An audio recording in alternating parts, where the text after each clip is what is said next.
acep var terkeşen çağın. Katnaşıp çın dostlup doğandan yeter. Hiç dostluğa bilinme varlığın yoğun. İlkin çın dostluğun aşklarından yeter. Çın dost şer adavrayın ışığına. Çın dost hürmet koyar gelir karşıma. Çın dost bağıtlışı tercih başına. Çın dost derdin ağır lukmanlar yeter. Gel başa bir gülüm bir ev ayrana. Çın dost kaybınımda gitmez savruluyum. Çın dost hayvanlarla aylar doğruluyum. Çın dost seni kardır dermandan yeter.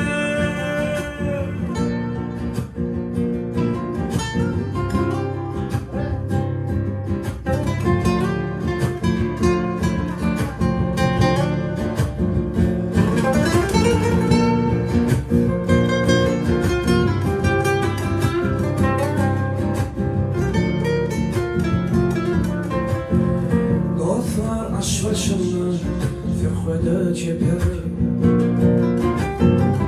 Dostlar doyurmuyor doğrumu deper. Başka dostlar görüp yeter deper. Eci derin mırlar düşmandan yeter. Dayansa müjdeler evin evinden. Ağaçta uçar bugün. Adamın dostu yaslığın. Şu dünya bulmam meydandan yeter. Dostlar yaşayıp yayar yamanım yapar. Dostlar ağıyla toyda çapar. Dostlar dirur dizen kuşluydun tapar. Dostlar başın orar kanundan yeter. Ağaylar inni ödüm çayadan. Kudretin güçlü fil dostluk ey adam. Yanar makamından mukadder adam. Çın dost gelir halkı eyvandan yeter.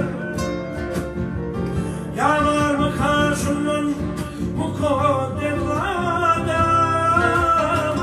Çın dost gelir halkı eyvandan yeter. Çın dost gelir halkı eyvandan yeter. Çın dost başı